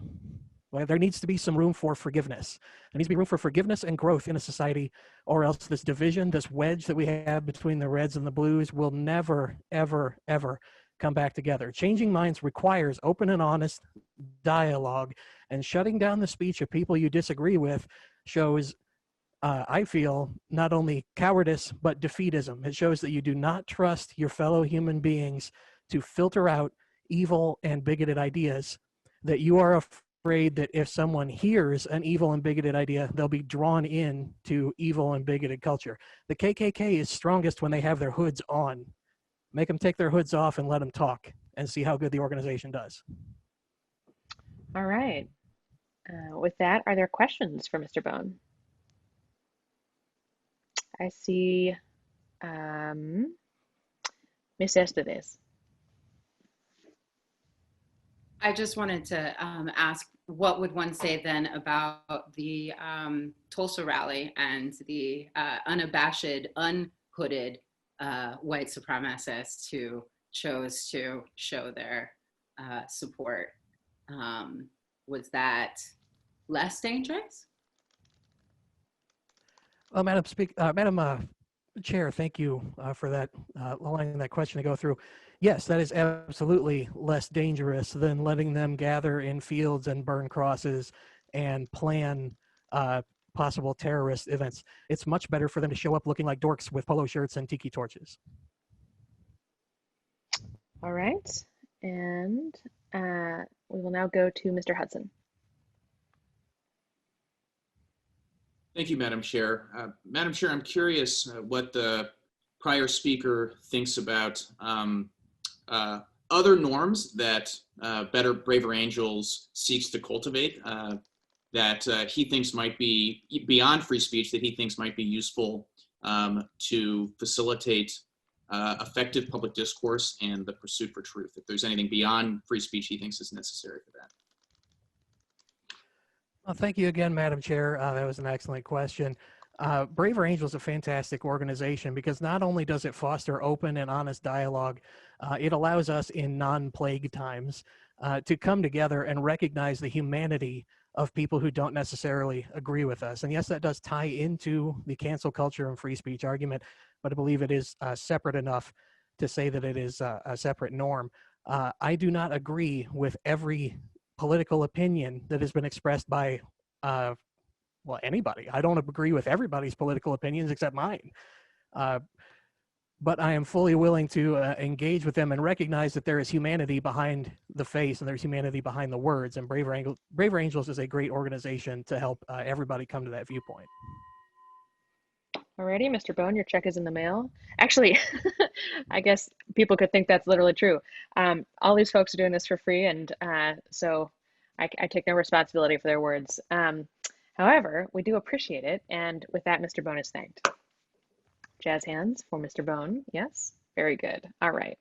I'd now like to call on, or rather, we're now looking for a speech in the negative, and I'd like to go to Ms. Siobhan Taylor. Siobhan, go ahead and unmute. There we go. Hi. Hi, I'm excited. This was fun. First off, I want to just say who I am, I guess. I am Siobhan Taylor. I'm a radio personality and host and producer at KPFK. I am also a trauma-informed care educator, so I really rocked with what Issa had to say about the traumatic effect of words, because yes, they do hurt, and I do appreciate you for bringing that up and making sure that was out there. What I find to be really interesting about this conversation is a lot of it, although it sounds on the surface like it's about free speech, a lot of it just sounds like it's a lot of fear around challenging the status quo and disrupting the status quo. And so because of that, I think this conversation gets a little muddled, because let's look at it like this. Institutions and organizations and businesses have the right to let someone go if they feel like that person does not represent that organization or that institution in the way that they feel they should be represented. They have that right. To say that free speech is now limited because they are exercising their right, to me, says that you're not really about the freedom of the speech, you're really about how do we maintain this dominance in this space. And that's where the problem lies, big time. Let's keep it real. Let's use a perfect example. Aaron Schlossinger, he was an attorney in Manhattan. He was an immigration attorney in Manhattan. He publicly and on video says some horrific racist things about the Latino community. He harassed a foreigner, what he deemed to be a foreigner, which the person was a citizen, by the way. And this person was on publicly doing this. Should this person keep their job as an immigration lawyer when we know how he actually feels about the immigrant community? Should he, if I said I hate old people, they can't drive, they see now. Do you want me working in your granny's nursing home? You probably don't want me working there, right? Do you want that institution to say, okay, you know what? We're gonna use love. We're gonna use some love and let's have a meeting, we'll talk it out. No, you don't want that person working there because they express how much hate they have in their position. You know what, you're right, you're free to say what you want. And you know what, like it was said before, you have to deal with the ramifications of that. And at the end of the day, your thoughts and your ideas are out there. They're there. They're free for us to see. We're supposed to just ignore that because you're like, oh, I have the freedom to say it. No, you just said something racist. You said something offensive. You said something that was xenophobic, whatever it was. The businesses and institutions should have the right to say, hey, this does not represent. And the public also has the right to challenge us as well. How can we really control that? How can we really control cancel culture without limiting the free speech of those that are challenging the status quo? That's all I have to say. All right. Once again, love the passion. Excellent. Are there questions for the lady? Ms. Iversen. Thank you, Madam Chair. So how do you know it is the majority that actually feels this way when it comes to these cancellations? I think in many cases, like in the example of firings, business firings that the previous speaker cited, the business doesn't really agree with the sentiment of the mob that's calling for the cancellation of this person, but they just don't want the bad press. And I think that same sentiment goes in many instances of cancellations, even with like Hollywood and what celebrities say that they support, that it's not necessarily because they genuinely feel that way or that they think, oh, this person's bad for my company or bad for my business. It's just that they're feeling the pressure from the mob. They're feeling that fear, and it's not out of legitimate feelings of their own mind. All right, Ms. Taylor. Well, first of all, I'm not opportunity to know what anybody feels like, so I'm not saying that. But that person is now a business. They're a business. They have the right to say, this person does not represent it in the way that I think is appropriate. If you feel strongly this person is right, you have the right to keep them. The press and all of that, they might pressure you, they might have opinions and all of that, but you still have the right to keep that person there. No one's taking away that right. This is the thing. We can't just pretend like people are not supposed to be able to express their views because they might, it might put too much pressure on a business owner to do something they don't want to do. People still have that right to express that, regardless of what this business owner decides to do or not. All righty. For a final question, we're going to go to a panelist. Forgive me, I'm taking a second to find the name. Mr. Roger Haynes. Hey, can you hear me? We can. Awesome. Yes. Well, thank you so much. I really appreciate this. This is amazing. So I have a question for the speaker, Madam Chair. How does a non-racist white man, for example, myself, handle the ramifications and the speech from others that is, it seems just as volatile and hurtful to somebody like myself, to racism that I have never been party to? Basically, how do I wrestle with not feeling like a target, adding support, and not being a casualty of the stereotyping? And I genuinely ask that. Thank you, Madam Speaker. All right. I mean, first of all, the idea of whether or not you're racist, I don't really think people are going to identify that within themselves, right? So I can't say that there's this, magical racist white man that just exists somewhere, who's just falling victim to people pointing out the fact that he's, saying things that they find to be offensive. I just have a hard time looking and saying that that this person is really under any real threat, especially when we know white men still hold that power. And let's keep it all the way real. Who runs most of the organizations and institutions that are canceling other people, right? Who runs those? It's not people of color. It's not marginalized groups that are running these organizations. In fact, they don't even have the power to do much to you as a white man, because there's so many other systems to protect you. All righty. And with that, Ms. Taylor is thanked. Jazz hands, Ms. Taylor. All right. Gosh, this is just getting better and better. I would now like to call on an affirmative speaker, Mr. Jonathan Rauch. Go ahead, unmute yourself.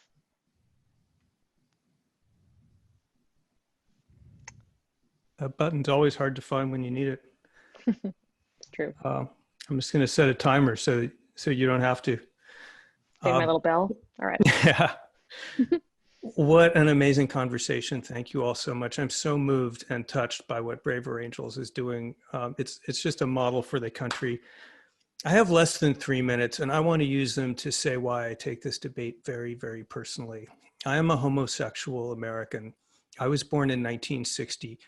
2 years before I was born, a man by the name of Frank Kameny was fired from his government job. He was canceled. The reason he was fired was that he was a homosexual.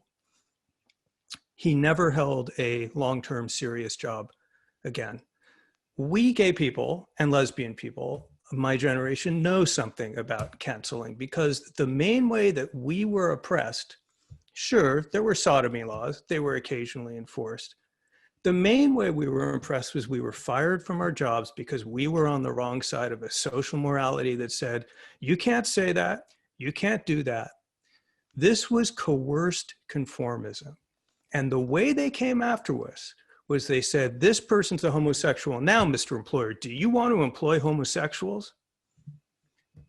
Well, we know all about that. We know all about what it's like to be a victim of social conformity. We know that coercion can come in many packages, and some of those packages are because the government throws you in jail, but others of those packages are because you live in a society that decides it won't tolerate you. It will drive you out. It will take your job away. So we know a lot about this. In 2013, a man named Brandon Ike was fired from his job as CEO of Mozilla because it turned out that 6 years earlier he had donated to an anti-same-sex marriage campaign. I was one of 50-some friends of same-sex marriage, many of us gay, who said this should not have happened. Yes, the protesters have the right to go after his job and say he should be fired, but we did not struggle in this campaign for all this people into pariahs, take their jobs away and enforce conformity against them. We fought so that we could live in a cultural climate where we not only had the protection of law, but where people would be tolerant of each other, where they would bend over backwards if they heard something offensive, not to say, how can I punish you, but how can I persuade you? That's the culture we thought we were fighting for, and it's still the culture we think we're fighting for. But thank you all so much for being here. Every one of us is taking this forward. All right. Are there questions for Mr. Rauch? Yeah, I know, jazz hands. Ms. Stepman. Thank you, Madam Chairwoman. So my question would be, what's the alternative? Mr. Rauch just laid out, a sort of rosy vision of the future in which persuasion is the primary tool. My question to him would be, what happens to those who are not persuaded? And I think it's a question generally that could apply to a few of the last speakers is, how do you find a way, if we are not able to follow the better angels or the braver angels of our nature, are not able to be tolerant of those who hold opinions that are perhaps egregious to us? What is the alternative, and how do we all plan to live as fellow citizens under the same in the same society and under the same regime. I'm speaking philosophically here, not like authoritarian regime, but under the same government system and as fellow citizens. All right. Well, good luck with that in 60 seconds, actually probably now 58. The power of persuasion is always undervalued. The problem with hate speech is not the speech, it's the hate. And you don't make the hate go away by silencing the speech. That's like fighting global warming by breaking all the thermometers. It's not going to work. You fight the hate by showing that it's ignorant and wrong. And that's what we did. That's how we got marriage. When I started that, was part of starting that campaign with Andrew Sullivan in the early 90s, it was thought to be completely impossible and ridiculous. People listened, and the haters eventually showed their cards. They're just not persuasive. Frankly, they're kind of stupid. So that's what we do. And over time, most of the minorities who have won their rights have won it because they started out saying things that society thought were reprehensible.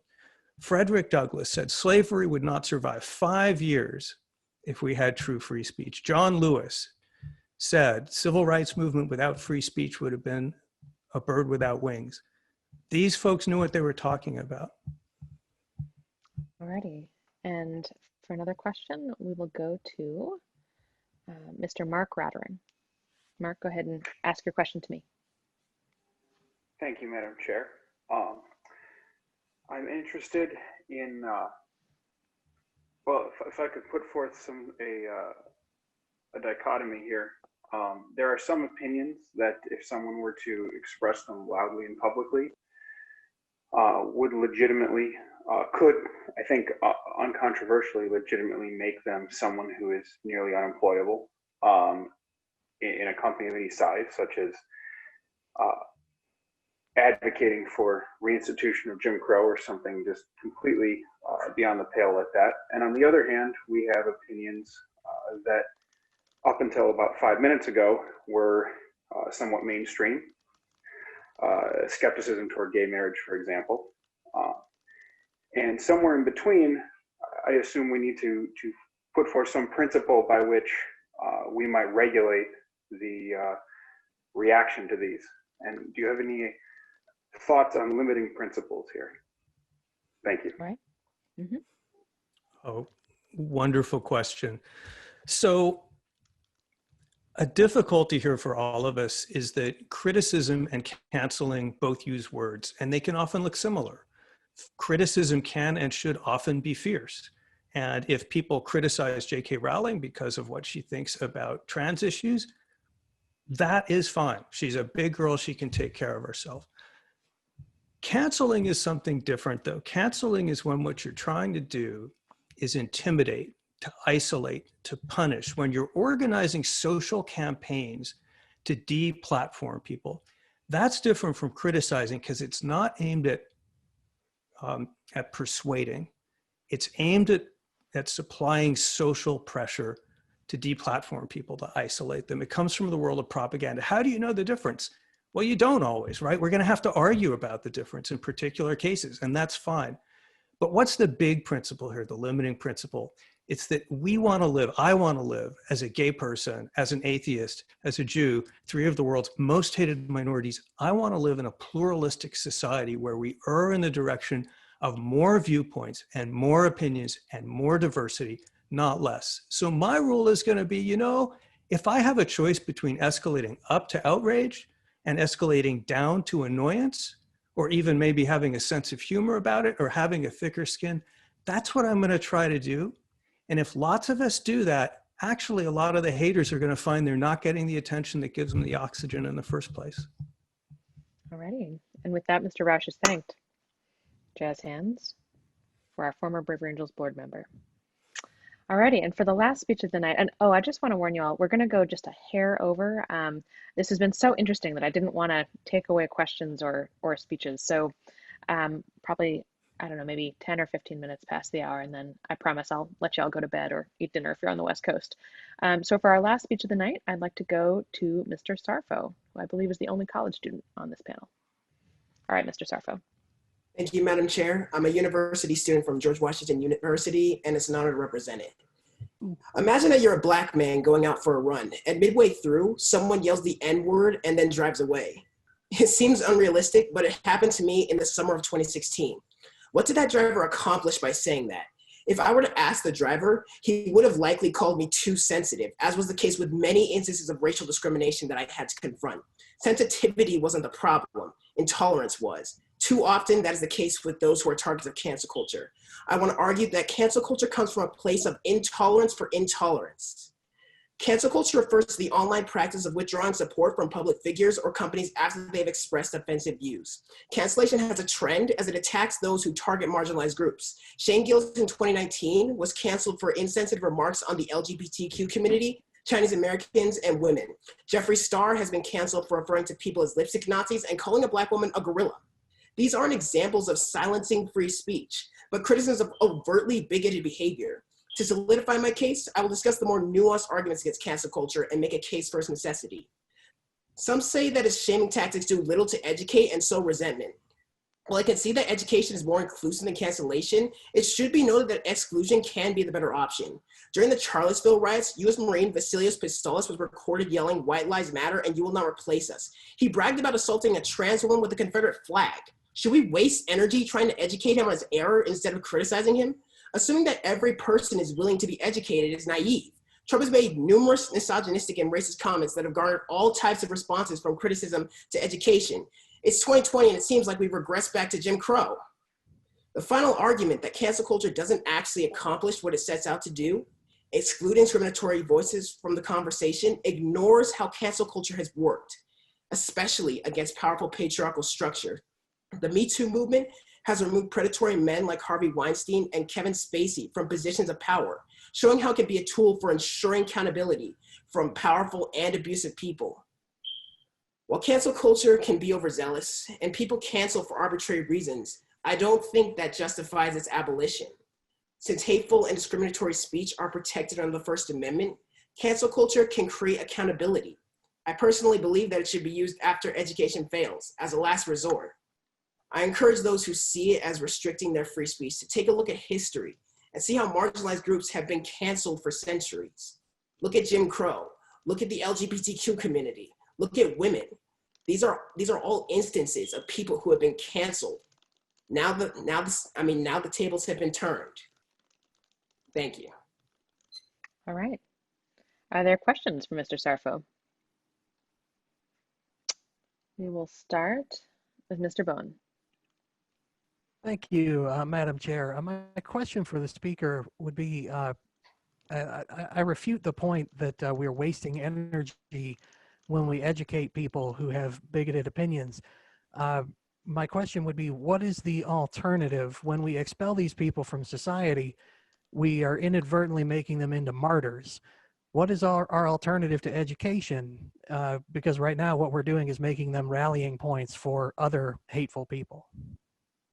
I would refute the idea that these people become martyrs by being excluded from society, right? Firstly, I would agree with you that in most instances we should try to educate, but when bigoted behavior turns into violence, there needs to be a point where we draw the line.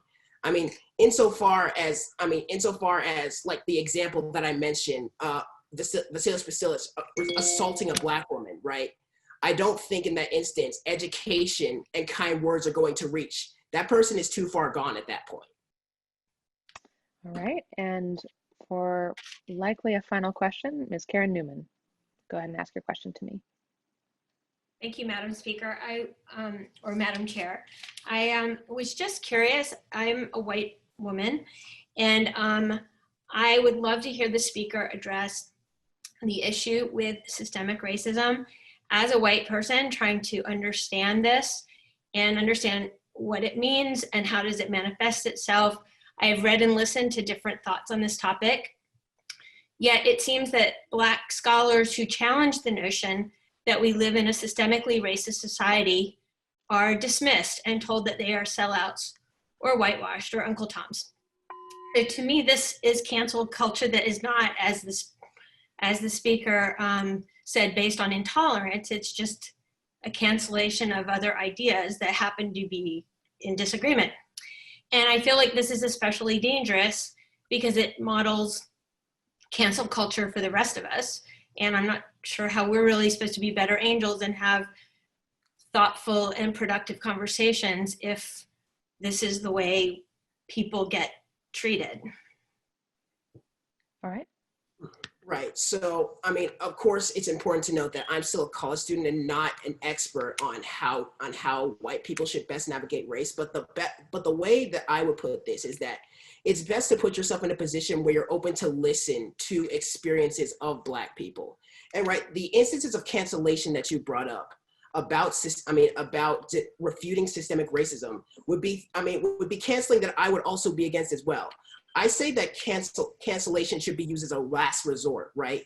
And I'm not saying that cancel culture isn't without its flaws, but I don't think that the direction that we should take is going completely in the opposite direction and saying that everybody should be able to voice an opinion, especially an opinion that is strongly tied to violence against marginalized groups.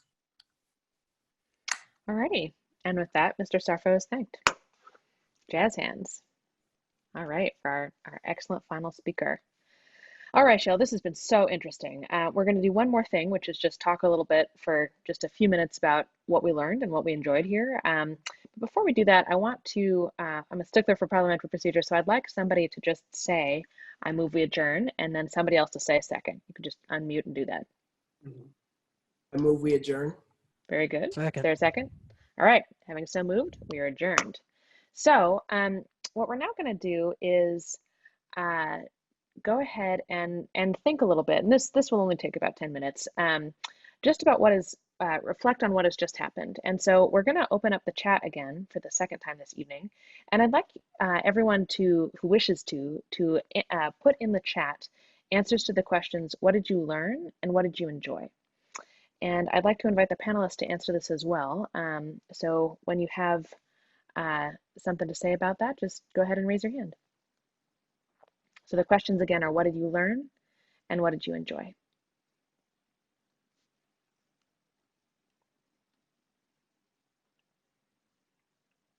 Lots of wonderful things coming in the chat. Mr. Bone. Thank you, Madam Chair. As always, what I enjoyed was a chance to have an open and honest discussion with people that I do not necessarily agree with, and we all get to recognize that we don't hate each other when we leave. We all learned something from each other. And what I learned is something else that I usually get out of these events is there are people here that have much different lived experiences than what I have. Ms. Cespedes, Mr. Newsome have far different lived experiences than I had as a white cis male growing up in suburban Southern Illinois. So I really appreciate being able to hear their perspectives on a similar issue and see how their experiences have informed their opinions. All right. Other thoughts? Things that you learned or that you enjoyed?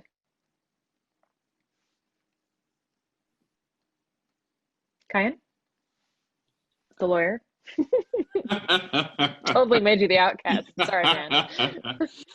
Thank you, Madam Chair. So one thing I enjoyed is this exercise, I think, gives me and I hope a lot of the folks participating hope that the answer to this really vexing question is available. The embodied actions of all of the participants, I think, really speaks to the possibility of actually having a real good faith debate. So that's one thing I enjoyed. One thing I learned is I think over the course of the evening, I realized just how much this debate turns on how we think about the associational rights of organizations and how those can be reconciled or traded off against the free speech rights of individuals. And that's really where a lot of the rubber hits the road. It's a really, really tough question that's going to have different answers in different situations, but that's something that really came through to me. So. Very good. Also, just to say this, you don't have to answer both questions. You can just answer what you learned or what you enjoyed. So we'll take one or two more panelists, and then we'll do a wrap up. Kobe. I enjoyed the passion of all the speakers. Usually, when I go to when I'm on campus, right? There's sort of an era of apathy, political apathy. I mean, a lot of people feel that they don't have the space or the forum to voice their opinions. And even if they did, that they wouldn't matter. So it's interesting to see the diversity of views. Mm-hmm. Absolutely.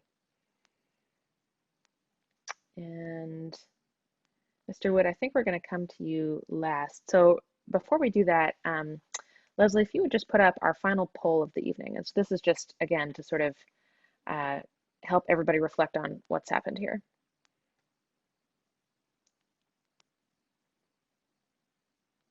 Just 2 questions. You have 1 minute to answer.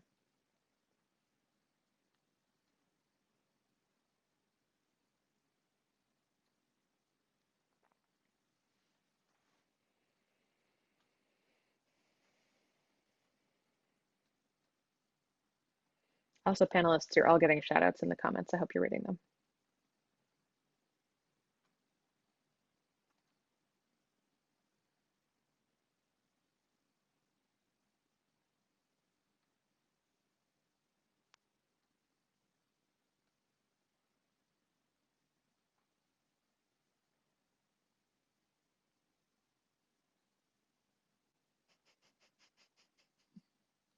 One person says, I thought Hawk Newsome had the best background.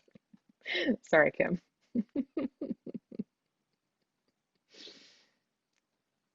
All right, just another couple seconds. Vote or you'll lose your shot. All right, great. Good. So a lot of folks felt like what they heard tonight affects how they think about this. That's really significant. And also look at that 91% about I'm more able to see how the other side thinks. I think that's a real win for us tonight. And so I just want to, again, thank everybody for being here and for participating. John, I think you wanted to say something, and then we'll wrap up.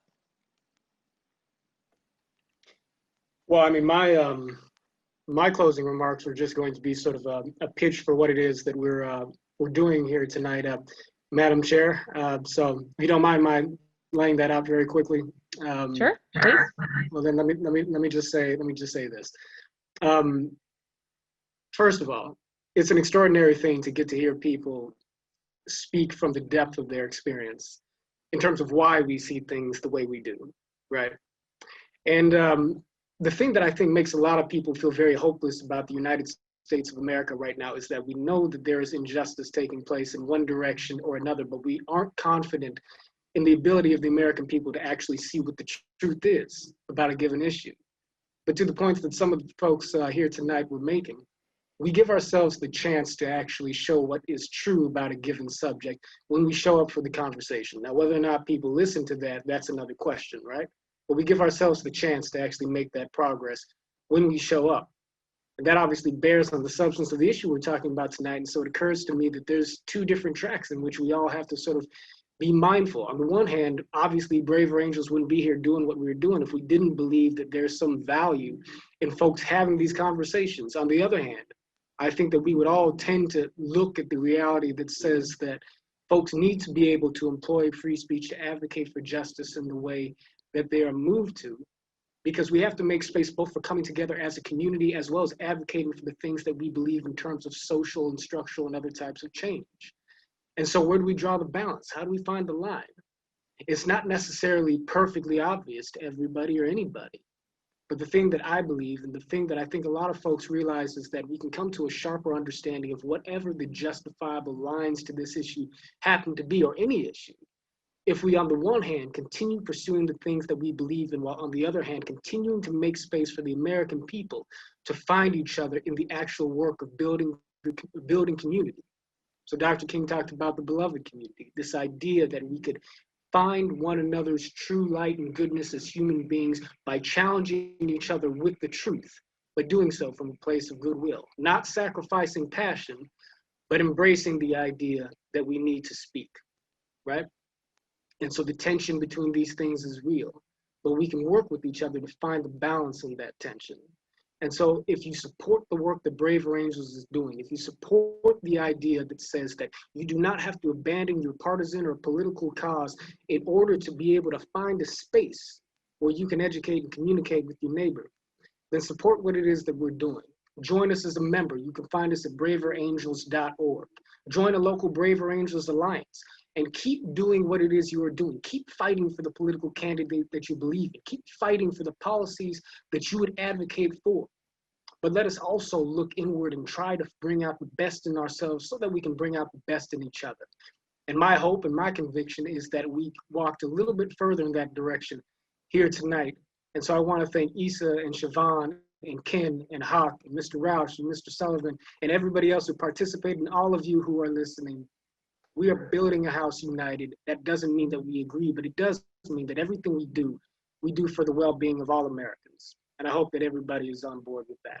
And so with that, I thank everybody so much. And Madam Chair, as always, grateful to see you work. All right. Thank you so much. Yes.